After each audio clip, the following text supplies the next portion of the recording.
Hi everyone, आज के session में हम लोग डिस्कस करेंगे रिएक्ट जेएस एक्चुअली में होता क्या है। क्योंकि लास्ट सेशन में जस्ट हमने सेटअप गाइड्स के बारे में डिस्कस किया था, लेकिन आज हम समझेंगे कि एक्चुअली में रिएक्ट जेएस क्या होता है, इसको हम इंट्रोड्यूस किस तरीके से कर सकते हैं। तो चलिए स्टार्ट करते हैं यहाँ पे। और सबसे फर्स्ट कंसेप्ट हम समझते हैं रिएक्ट जेएस होता क्या है। सबसे फर्स्ट पॉइंट अगर हम देखें तो यहाँ पे बहुत सारे छोटे छोटे पॉइंट को मैंने मेंशन किया हुआ है, जहाँ पे अगर आप देखते हैं कि react JS is a declarative efficient flexible JavaScript library for building reusable UI components. तो यहाँ पे जितने भी छोटे छोटे मीनिंग है उसको हम तोड़ तोड़ के थोड़ा सा एक्सप्लेन करें, आपको ज़्यादा बेटर तरीके से समझ में आएगा। सबसे फर्स्ट कंसेप्ट यहाँ पे है, एक टर्म है डिक्लेरेटिव। डिक्लेरेटिव का मतलब क्या होता है? जावा स्क्रिप्ट जो है वो एक इम्पेरेटिव है, जबकि रिएक्ट जेएस डिक्लेरेटिव है। इसका मतलब क्या होता है? देखिए, जावा स्क्रिप्ट में क्या होता था कि आपको जो भी चीज़ें करना होता था, ब्राउज़र को आप स्टेप बाय स्टेप चीज़ें बताते थे और फिर ब्राउज़र आपके लिए करके आपके सामने प्रेजेंट करता था। लेकिन रिएक्ट जेएस जो है ये कुछ इस तरीके से काम करता है। फॉर एग्जांपल, अगर आप एक रेस्टोरेंट में जाते हैं और वहाँ पे जाने के बाद आप बोलते हो क्या मुझे पिज़्ज़ा खाना है, और आपने पिज़्ज़ा का ऑर्डर आप करते हो, तो वहाँ पे आप शेफ को स्टेप बाय स्टेप बता नहीं रहे हो कि आप इस तरीके से ये चीज़ें अब मिलाओ फिर जाके एक पिज़्ज़ा बनाओ, यानी पिज़्ज़ा बनाने का पूरा प्रोसेस आप नहीं बता रहे हो। आप जस्ट आपने ऑर्डर किया और बस 10-15 मिनट के बाद आपके टेबल पे आ गया और आप जस्ट उसका लुत्फ उठा लेते हैं। सेम उसी तरीके से रिएक्ट जेएस भी है। रिएक्ट जेएस में जो भी चीज़ें आपको चाहिए जस्ट आप बोलिए और उसके बाद वो सारा काम आपके लिए करके दे देता है। और ये टर्म जो है इसी को हम कहते हैं डिक्लेरेटिव। लेकिन वहाँ पे जावा स्क्रिप्ट में अगर पिज्ज़ा खाना हो तो आपको पूरा सामग्री बताइए, ये लगेगा, ये लगेगा, ये लगेगा, पूरा कैसे उसको बनाया जाएगा सारा तरीका आपको बताना होता है। उसके बाद फिर पिज्ज़ा आपके लिए रेडी होता है। तो ये डिफरेंस है जावा स्क्रिप्ट में और रिएक्ट जेएस में। तो रिएक्ट जेएस डिक्लेरेटिव है। डिक्लेरेटिव का मतलब ये हो गया कि आपको क्या चाहिए आप बोलिए, सारा चीज़ आपके लिए प्रेजेंट करके दे देता है। सेकंड है एफिशिएंट। एफिशिएंट का मतलब आप कुछ इस तरीके से इसको बता सकते हैं कि आपका जो पेज है पूरा रीलोड नहीं होगा, रिफ्रेश नहीं होगा। जो भी चेंजेस आप करते हैं बस वही चीज़ें वहाँ पे इंटरनली अपडेट होगा और वो आपको रिफ्लेक्ट करेगा। ऐसा नहीं कि आपने कुछ भी चेंजेस आप कर रहे हैं, कुछ आपने बटन पे क्लिक किया तो पूरा पेज रीलोड होगा, ऐसा नहीं होगा। उसको हम एफिशिएंट हम कहते हैं। और एक और यहाँ पे लास्ट में हमने एक टर्म यूज़ किया है फ्लेक्सिबल। फ्लेक्सिबल का मतलब यहाँ पे ये हो जाता है कि इसको आप यूज़ कर सकते हैं व्यू जेएस के साथ यूज़ कर सकते हैं, टाइप स्क्रिप्ट के साथ यूज़ कर सकते हैं, जावा स्क्रिप्ट के साथ यूज़ आप कर सकते हैं। तो ये मल्टीपल जो है अलग अलग लाइब्रेरी के साथ इसको आप मिक्स करके आप यूज़ आप कर सकते हैं। इसलिए इसको हम फ्लेक्सिबल भी कहते हैं। इसके बाद टर्म आ जाता है जावास्क्रिप्ट लाइब्रेरी। लाइब्रेरी का मतलब होता है कि प्री रिटन कोड, पहले से कुछ लिखा गया कोड है, बस उसका आप यूज़ कीजिए और बस कुछ नया चीज़ें आप बना सकते हो वहाँ पे। और यहाँ पे सबसे इंपॉर्टेंट पॉइंट कि ये सब चीज़ों का क्या यूज़ करना है। अगर रिएक्ट डिक्लेरेटिव है तो क्या कर लेगा, एफिशिएंट है तो क्या कर लेगा, फ्लेक्सिबल है तो क्या कर लेगा, कर ये लेगा वो एक रीयूजेबल यूआई कंपोनेंट आपको बना के देता है।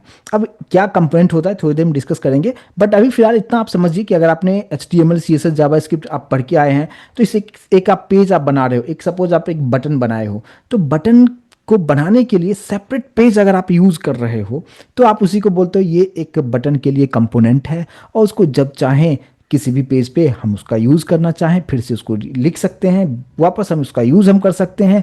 पूरा बार बार आपको पूरा कोडिंग लिखने की ज़रूरत नहीं है। उसी को हम कहते हैं क्या, रीयूजेबल यूआई कंपोनेंट को बनाने के लिए हम रिएक्ट जेएस का यूज़ हम करते हैं। आई होप कि सिंपल सा कंसेप्ट से समझ में आया होगा। नेक्स्ट पॉइंट पे बात करते हैं। यहाँ पे नेक्स्ट पॉइंट में आ जाते हैं जहाँ पे है ओपन सोर्स है। ओपन सोर्स का मतलब कोड इंटरनेट पे अवेलेबल है। आप रिएक्ट जेएस का जो ऑफिशियल वेबसाइट है वहाँ पे जाइए, सारा चीज़ ट्यूटोरियल्स बहुत ही बेहतर तरीके से दिया गया है। और एक्चुअली में मैं वहीं पे चीज़ों को जाके सीखता हूँ, समझता हूँ और ज़्यादा बेटर तरीके से वहाँ पे आपको सारा चीज़ मिलता है। लेकिन वहाँ से जाके समझना आपको काफ़ी टाइम देना होता है। तो ओपन सोर्स का मतलब इतना आप समझिए कि यहाँ पे प्री रिटन कोड है और फ्री अवेलेबल है, आप जाइए उसका यूज़ कीजिए, आपको कोई भी पैसे देने की ज़रूरत नहीं है। कंपोनेंट बेस्ड है। कंपोनेंट बेस्ड मतलब क्या, मैंने जो अभी आपको बताया कि कंपोनेंट सभी पेजेस आपको अलग अलग बनाना है, छोटे छोटे पार्ट में आप यूआई डिजाइन आप कर रहे हो। अगर बटन के लिए आपने एक अलग पेज बना दिया है, आपने फुटर के लिए अलग बनाया, हेडर के लिए अलग बनाया और कुछ इस तरीके से जब भी आप उसको यूज़ करना हो आसानी से उसका यूज़ कर लीजिए। बस उसी को कहते हैं क्या, कंपोनेंट बेस्ड। और इसका यूज़ हम क्यों करते हैं, रिस्पॉन्सिबल जो है ये किस लिए रहेगा, वो व्यू लेयर को बनाने के लिए हम इसका यूज़ हम करते हैं। व्यू लेयर का मतलब क्या, जो फाइनल यूज़र को आप दिखा रहे हो कि हाँ ये मेरा वेब एप्लीकेशन है, ये मेरा वेबसाइट है, ये मेरा ये पेज है, कुछ इस तरीके से आप उसको दिखाने के लिए हम इसका यूज़ हम करते हैं। नेक्स्ट पॉइंट, किसने इसको डेवलप किया, तो जिन्होंने डेवलप किया उनका नाम था जॉर्डन वाल्के। और ये एक सॉफ्टवेयर इंजीनियर थे फेसबुक पे। जिस वक्त ये बना था उस टाइम वो फेसबुक ही था। अब फेसबुक का नाम मेटा हो चुका है, बट उस वक्त जब बना था तो वो फेसबुक ही उसका नाम था। तो जिन्होंने बनाया था उसका नाम था जॉर्डन वाल्के साहब, जिन्होंने ये क्रिएट किया था। और इसका जो यूज़ जो था, जब पब्लिकली हम बात करें ये जो मार्केट में कब आया उसके बारे में डिस्कस करेंगे। लेकिन सबसे पहले जो इसका डेवलपमेंट जब किया गया था और उसका मेंटेनेंस सारा चीज़ जो है फेसबुक करती थी। और उसके बाद जो है इसका जो अलग अलग प्रोडक्ट था, यानी मेटा का जो प्रोडक्ट है, जो जहाँ पे हम बात करते हैं व्हाट्सएप का या इंस्टाग्राम का, ये सभी फेसबुक का ही प्रोडक्ट है। तो इसका भी डेवलपमेंट के लिए, यानी व्हाट्सएप को डेवलप करने के लिए और इंस्टाग्राम के डेवलप करने के लिए भी रिएक्ट जेएस का बाकायदा यूज़ किया जाने लगा। नेक्स्ट पॉइंट पे आते हैं कि इसका जो स्टार्ट जो काम किया गया ये ऑलरेडी 2011 में बन के रेडी हो चुका था, लेकिन ये पब्लिक नहीं किया गया था। पब्लिक किया गया था कब, मई 2013 को इसको पब्लिकली किया गया। जैसा कि मैंने बताया कि ओपन सोर्स है, तो इसको पब्लिकली जो है 2013 में किया गया है। बस सिंपल सा छोटा सा इंट्रोडक्शन मैंने आपको यहाँ पे दिया है। अब थोड़ा सा यहाँ पे आपको थोड़ा सा और डिटेल में समझने की कोशिश हम करते हैं। जैसे कि मैंने आपको बताया कि आप छोटे छोटे पीसेस में कुछ कंपोनेंट्स बनाते हैं और कंपोनेंट्स का आप रीयूज़ आप कर सकते हैं। फॉर एग्जांपल आप क्या करते हैं कि नॉर्मली अगर आप HTML CSS जावास्क्रिप्ट अगर आप सीख कर आते हैं तो वहाँ पे आप देखते होंगे कि मोस्टली एक ही पेज पे हम सारा चीज़ हम कर लेते हैं। तो उस तरीके से बिल्कुल नहीं करना है। हर एक चीज़ के लिए आप सेपरेट पेज बना दें और सेपरेट पेज को ही हम सिंपल से बोल सकते हैं ये एक कंपोनेंट है।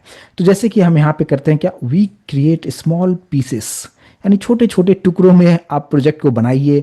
जैसे आप हेडर के लिए एक अलग कंपोनेंट बनाइए, मेन्यू के लिए अलग बनाइए, लॉगिन फॉर्म के लिए अलग बनाइए, प्रोडक्ट कार्ड के लिए अलग बनाइए, फुटर के लिए अलग बनाइए। और इसको आप इस तरीके से अगर बनाते हैं तो इसका सबसे बड़ा एडवांटेज होगा, रीयूज़ आप कर सकते हैं। जहाँ भी आपको ज़रूरत होगा बस उसको रीयूज़ कर लीजिए। रीयूज़ करने का मतलब ये नहीं कि कॉपी पेस्ट, नहीं, ऐसा नहीं। मैं आपको करके बताऊंगा कि कैसे होगा, प्रैक्टिकली जो करके आपको दिखाऊंगा तो आपको समझ में आएगा। तो बस कंपोनेंट का मतलब small piece of UI design आप बोल सकते हैं, और उसका हम रीयूज़ जहाँ भी चाहे जितनी बार चाहें कर सकते हैं विदाउट कॉपी पेस्ट। ठीक है, चलिए मूव करते हैं नेक्स्ट पार्ट पे। इसका एडवांटेज रीयूजेबिलिटी तो है ही। मैंने आपको बताया कि आप कोड एक बार जो आपने लिख लिया है उसको आप रीयूज़ कर सकते हैं, कॉपी पेस्ट नहीं, रीयूज़ आप कर सकते हैं। तो आपने क्या कर सकते हैं, एक बार आपने कोड आपने लिख के कुछ एक कंपोनेंट बना लिया और उसको जितनी बार चाहें मैनी टाइम्स उसका यूज़ आप कर सकते हैं। फॉर एग्जांपल आपने एक बटन बनाया, ठीक है, आपने एक बटन के लिए कंपोनेंट बनाया, और अगर उस कंपोनेंट यानी बटन वाले कंपोनेंट को आप चाहते हैं कि लॉगिन पेज पे यूज़ करना, वहाँ भी कर लीजिए, रजिस्टर पेज पे भी करना, वहाँ भी कर लीजिए, डैशबोर्ड पे करना, वहाँ भी कर लीजिए, कॉन्टैक्ट पेज वहाँ भी कर लीजिए, जहाँ भी आपको ज़रूरत होगा आप बाकायदा यूज़ कर सकते हैं। ये होता है कोड रीयूजेबिलिटी। नाम से ही समझ में आ रहा है कि हाँ ये आप उसको बार बार रीयूज़ आप कर सकते हैं। चलिए मूव करते हैं नेक्स्ट पार्ट पे, जहाँ पे हम डिस्कस कर रहे हैं फास्टर डेवलपमेंट। ऑब्वियस सी बात है, यहाँ पे कोड काफ़ी मिनिमाइज हो जाएगा, आपको लेंथी कोड नहीं लिखना पड़ेगा। तो यहाँ पे लेस कोडिंग होगा तो ऑब्वियस सी बात है कि प्रोडक्टिविटी बढ़ ही जाएगा। ठीक है, चलिए मूव करते हैं नेक्स्ट पार्ट में, जहाँ पे बेटर परफॉर्मेंस। अब बेटर परफॉर्मेंस क्यों होता है, यहाँ पे एक चीज़ समझिए, जो मैंने अभी आपको चीज़ें आपको बताया कि react updates only the changed part. कि आप एक वेबसाइट पे अगर आप जाते हैं, आपने एक सिंपल सा लाइक बटन पे भी अगर आप क्लिक करते हैं, मान लीजिए इंस्टाग्राम पे आप कोई रील देख रहे हैं, नॉर्मली लोग देखते हैं, तो आप वहाँ पे अगर आपको पसंद आ गया, अगर आप क्लिक करते हैं तो क्या पूरा पेज रीलोड होता है, क्या नहीं होता है। तो वही वहाँ पे इंस्टाग्राम क्या है, रिएक्ट के थ्रू ही बनाया गया है। तो वो क्या करता है कि instead of reload entire website, वो सिर्फ क्या करता है, जितना चेंजेस जो कंपोनेंट हुआ है सिर्फ उतना ही पार्ट को वो अपडेट करता है, वो पूरा का पूरा जो वेबसाइट है उसको रीलोड नहीं करता है, जिससे परफॉर्मेंस काफ़ी फास्ट हो जाता है। ठीक है, अब यहाँ पे एक छोटा सा पार्ट देख लेते हैं, इजी मेंटेनेंस। ऑब्वियस सी बात है, इजी मेंटेनेंस क्यों नहीं होगा, क्योंकि आपने छोटे छोटे एक वेबसाइट को, एक वेब एप्लीकेशन को छोटे छोटे कंपोनेंट में आपने डिवाइड कर दिया है, तो उसे मॉनिटर करना, उसे अपडेट करना, उसको डीबग करना बहुत ही आसान हो जाता है। तो मेंटेनेंस ऑब्वियस सी बात है, बहुत ही आसानी से उसको मेंटेन कर सकते हैं। जैसे देखिए मैंने आपको बताया कि स्मॉल कंपोनेंट्स, एक छोटा छोटा कंपोनेंट्स आपने बना लिया है, तो उसको ईजी है डिबगिंग करने के लिए। आप आसानी से उसको टेस्टिंग कर सकते हैं और बहुत ही आसानी से अपडेट्स भी कर सकते हैं। क्योंकि अगर आपने एक ही पेज पे सारा कोडिंग अगर आपने लिख के रखा है और उसमें अगर आपको कहा जाए कि इसको डीबग करो या कुछ अपडेट करना हो, तो आपको सर्च करने में काफ़ी वक्त चला जाएगा कहाँ पे क्या करना है। लेकिन अगर आपने छोटे छोटे कंपोनेंट्स में चीज़ों को बना के रखा हुआ है, तो कहाँ पे चेंजेस करना है, कौन से कंपोनेंट में चेंज करना है, डायरेक्टली वहाँ पे जाइए और चेंज कीजिए। काफ़ी आपका टाइम आपका बच जाता है यहाँ पे। तो ये होता है इजी मेंटेनेंस।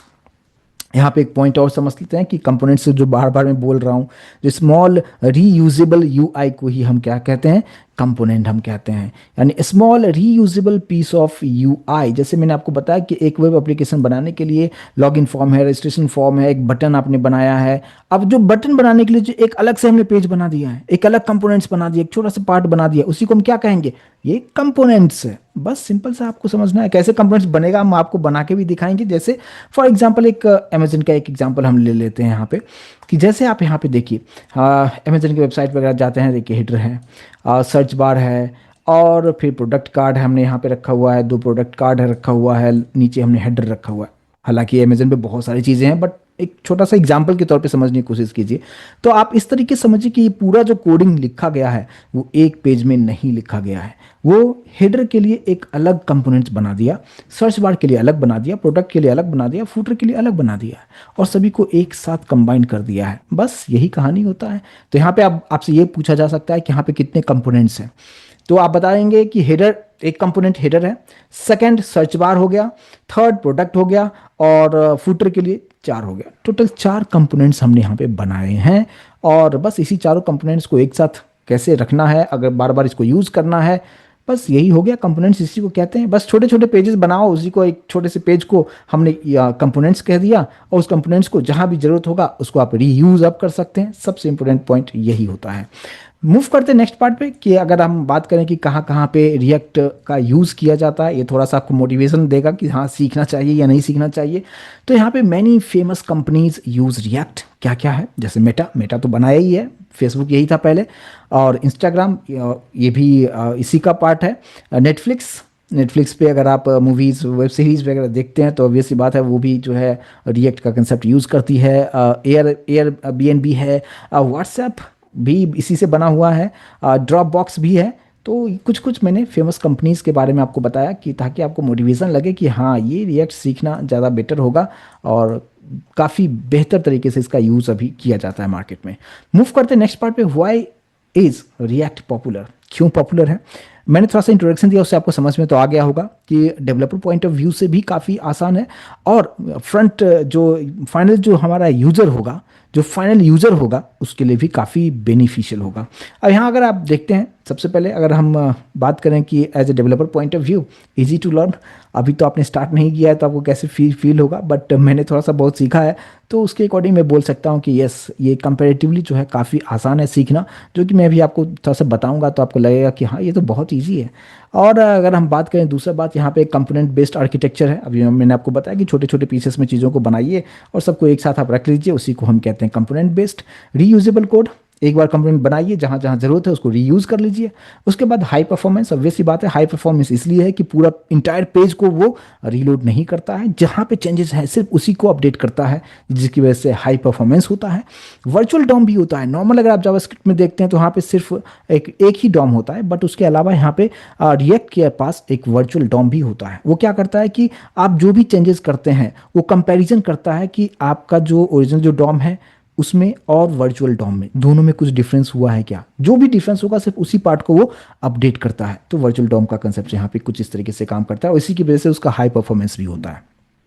ह्यूज कम्युनिटी है। इसके बाद एक्सेलेंट जॉब अपॉर्चुनिटी है, जो इंपॉर्टेंट है स्टूडेंट्स के लिए और जो जॉब सीकर्स हैं उनके लिए, कि यस अगर इस कंसेप्ट को अगर आप सीखते हैं तो जॉब के लिए काफ़ी अच्छा खासा आपके पास अपॉर्चुनिटी मिलता है। तो लास्ट में सपोर्टेड बाय मेटा, फेसबुक इसको सपोर्ट करता है।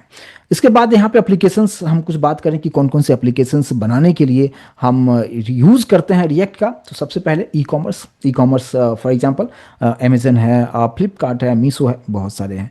तो वो सभी वेबसाइट को बनाने के लिए हम यूज़ करते हैं रिएक्ट का। फिर पार्ट आता है बैंकिंग एप्लीकेशंस के लिए हम इसका यूज़ हम करते हैं। सोशल मीडिया वेबसाइट के लिए इंस्टाग्राम, फेसबुक जो मेटा है, व्हाट्सएप, ये सब चीज़ों के लिए भी इसका यूज़ किया जाता है। डैशबोर्ड एप्लीकेशन आप बना सकते हैं, सीआरएम बना सकते हैं, अपने बिजनेस को ऑटोमेट करने के लिए सीआरएम सॉफ्टवेयर काफ़ी यूज़फुल होता है। लर्निंग मैनेजमेंट सिस्टम बनाने के लिए भी इसका यूज़ आप कर सकते हैं। पोर्टफोलियो वेबसाइट बनाना हो, काफ़ी बेहतर तरीके से इसका आप यूज़ आप कर सकते हैं। एडमिन पैनल बनाना हो, ये सब यूज़ आप कर सकते हैं। तो रिएक्ट जेएस काफ़ी बेनिफिशियल है और इसका एप्लीकेशन जो है बहुत ही ह्यूज है और काफ़ी इसका एडवांटेज आप ले सकते हैं सीख के। डेफिनेशन, अब कहेंगे डेफिनेशन क्या है? डेफिनेशन हमने बताया, बट यहाँ पे मैं थोड़ा सा तोड़ तोड़ के और समझाने की कोशिश कर रहा हूँ। रिएक्ट जेएस ओपन सोर्स जावा स्क्रिप्ट लाइब्रेरी है। ओपन सोर्स का मतलब इसका कोड फ्री इंटरनेट पे अवेलेबल है, जाइए देखिए सीखिए और यूज़ कीजिए, कोई पैसे नहीं लगेगा। JavaScript library pre return code है जो पहले से लिखा गया है, आप उसका यूज़ आप कर सकते हैं। डेवलप्ड बाय मेटा, मेटा ने इसको बनाया है। क्यों? बिल्डिंग फास्ट, क्योंकि ये वेब एप्लीकेशन को काफ़ी फास्टली डेवलप करता है।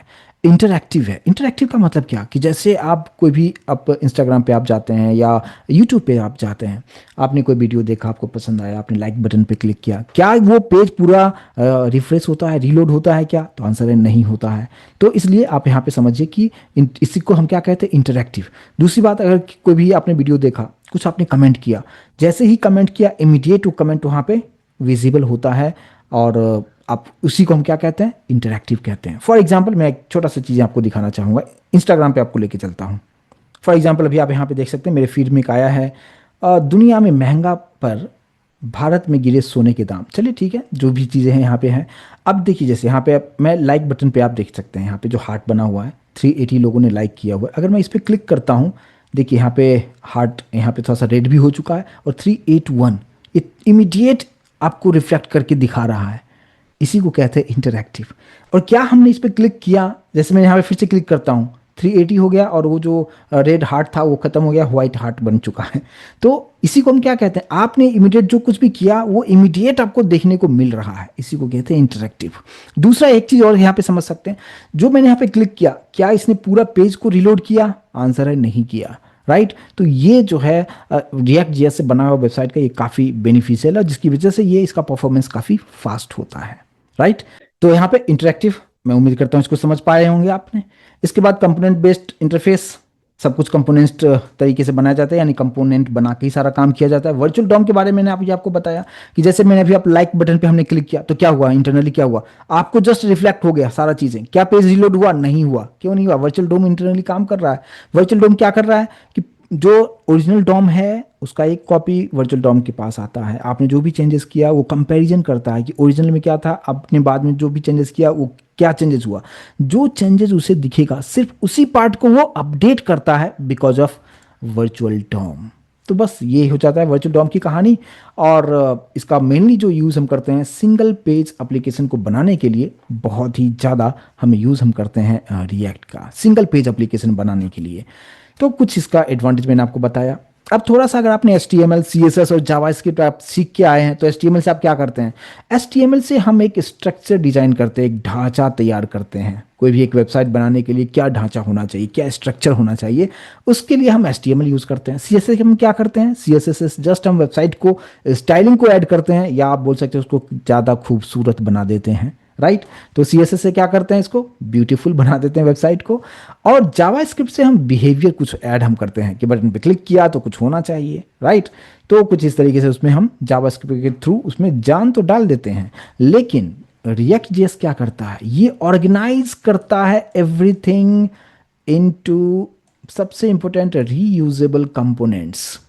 कि देखिए यहाँ पे वही सारा काम हो रहा है, लेकिन यहाँ पे क्या किया कि वेबसाइट बनाने के लिए, एक वेब एप्लीकेशन बनाने के लिए जो भी चीज़ों की ज़रूरत है, उस छोटे छोटे चीज़ों को अलग अलग करके रख दिया है। और फिर जहाँ भी उसकी ज़रूरत है उसको उठाया और अपनी रिक्वायरमेंट के अकॉर्डिंगली कहाँ पे रखना है उसको रख दिया। और ये जो हमने बताया कि रीयूजेबल कंपोनेंट्स, बस इसी को हम यहाँ पे रिएक्ट इस चीज़ के लिए हेल्प करता है। सब कुछ ऑलमोस्ट सेम है, जो काम HTML, CSS, जावास्क्रिप्ट से हम कर रहे थे, लेकिन वहाँ पे पूरा आपका पूरा चीज़ें हमें करना पड़ रहा था, बार बार कोड लिखना हो रहा था। लेकिन यहाँ पे नहीं, एक बार आप लिखिए, बार बार उसका यूज़ आप कीजिए। तो आई होप कि जस्ट इंट्रोडक्शन मैंने आपको बताया, इतना पार्ट आपको समझ में आया होगा। नेक्स्ट पार्ट में हम डिस्कस करेंगे कि कंपोनेंट्स किस तरीके से बनाना है, कैसे हम उसका रीयूज़ हम करेंगे, कैसे उसको हम नेस्टिंग करेंगे, ये सारा काम प्रैक्टिकली नेक्स्ट सेशन में हम लोग करेंगे। Thank you so much guys.